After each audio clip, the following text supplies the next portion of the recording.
Welcome back to my ఇట్లెస్ మై కావ్య. ఈ రోజు అయితే మేము మా ఇంట్లో వరలక్ష్మి వ్రతం చేసేసాం. దీని ఒక బ్లాగ్ లాగా అయితే మీ దగ్గర తీసుకొద్దాం అనుకున్నాం, and family blog. I hope మీరు అందరూ ఎంజాయ్ చేస్తారనేసి. సో మా ఎక్స్పీరియన్సెస్ మాకేమేమి అనిపించాయి, మేము ఏం చేసామని చెప్పేసి ఈ బ్లాగ్లో అంతా చూపిస్తాం. And don't forget to subscribe to ఇట్లెస్ మై కావ్య. అందరికీ నమస్కారం. వరలక్ష్మి వ్రత శుభాకాంక్షలు. నేనైతే ప్రతి సంవత్సరం వరలక్ష్మి వ్రతాన్ని మా అత్తగారింట్లో చేసుకునేదాన్ని, కానీ ఫస్ట్ టైం ఇప్పుడు పుట్టింట్లో చేసుకుంటున్నాను. సో ఈరోజు మేము ఎలా వరలక్ష్మి వ్రతం చేసుకున్నాము, అలాగే పూజ ఎలా చేసాము, అమ్మవారిని ఎలా అలంకరించాము అనేది మొత్తం మీరు ఈ వీడియోలో చూసేయండి.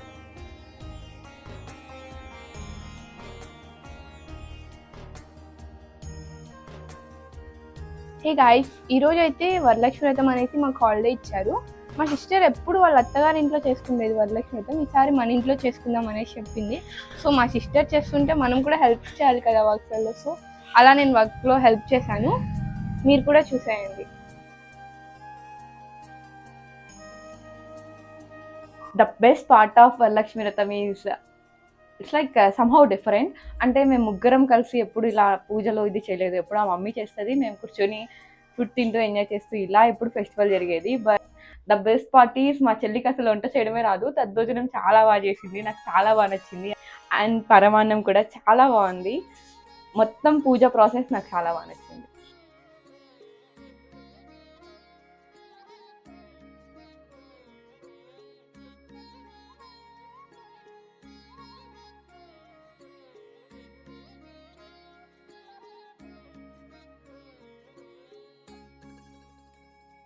పార్ట్ ఆఫ్ ది వరలక్ష్మి వ్రతం అని ఏమి ఉండదండి. వరలక్ష్మి వ్రతం అంటేనే చాలా ఇష్టము. అమ్మవారిని మనసులో తలుచుకొని పూజ చేసుకుంటుంటే చాలా మనశ్శాంతిగా ఇంట్లో అష్టైశ్వర్యాలతో ఉంటామన్నమాట. సో అందుకే ఈ వరలక్ష్మి వ్రతాన్ని చేసుకుంటారు.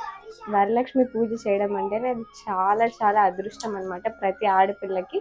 అలాగే వరలక్ష్మి వ్రతం చేసేటప్పుడు అమ్మవారిని మనసులో తలుచుకొని ఆ కార్యక్రమాన్ని చాలా విజయవంతంగా పూర్తి చేసుకుంటే ఇంట్లో అష్టైశ్వర్యాలు కలుగుతాయి అన్నమాట. సో మీరందరూ ఎలా చేసుకున్నారో కామెంట్ చేయండి. వరలక్ష్మి పూజ చేసుకునే కార్యక్రమాన్ని ఇప్పుడు మీకు చెప్దాం అనుకుంటున్నాను. నేను లేసి ఇల్లు వాకిలు అంతా శుభ్రం చేసేసుకొని పూజ చేసుకొని దాని తర్వాత అమ్మవారికి ఇష్టమైన నైవేద్యాలు ఏవైనా సరే 3 రకాలు, 5 రకాలు, 9 రకాలు మన శక్తిని కొద్దీ ఆవిడకి నైవేద్యంగా పెట్టి 5 రకాల పూలతో కానీ ఎరుపు తెలుపు పూలతో కానీ ఆవిడకి పూజ చేసుకుంటే చాలా మంచిది. అమ్మవారికి ఇష్టం అని చెప్పేసి 5 రకాల ప్రసాదాలు చేశాం.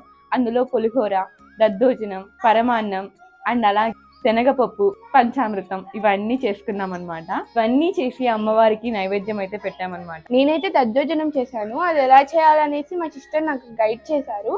అండ్ ఆల్సో మా సిస్టర్ పరమాన్నం చేసింది, మా కార్తీక్ అయితే లెమన్ రైస్ చేసింది. చాలా అంటే చాలా బాగున్నాయి. అండ్ నాకు స్పెషల్గా నచ్చింది అయితే పరమాన్నం, చాలా బాగుంది. సో మీరందరూ కూడా వరలక్ష్మి వ్రతాన్ని ఇలాగే జరుపుకున్నారని నేను అనుకుంటున్నాను. ప్రతి ఒక్కరికి మళ్ళీ ఒకసారి వరలక్ష్మి వ్రత శుభాకాంక్షలు. మీ ఇంట్లో అష్టైశ్వర్యాలు కలగాలని కోరుకుంటున్నాము. అండ్ ఆల్సో ఇలాంటి వీడియోస్ మీకు ఇంకా కావాలనుకుంటే మా పేజ్ని ఫాలో చేయండి. And like, share and do comment Kavya. And మా ఫ్యామిలీ బ్లాగ్స్ మీకు ఇంకా ఇంకా కావాలి, వంట వీడియోస్ కావాలి, లేదంటే ఇంకేమైనా కావాలంటే ప్లీజ్ కామెంట్ చేయండి. మేము పక్కా అవి తీసుకొస్తాం. ఫ్యామిలీ బ్లాగ్స్ లో ఇంకా ఉంటాయి. And first time YouTube video with అక్క and sister. I'm so happy. Share చేయండి, లైక్ చేయండి. Subscribe to Middle Class Amai Kavya.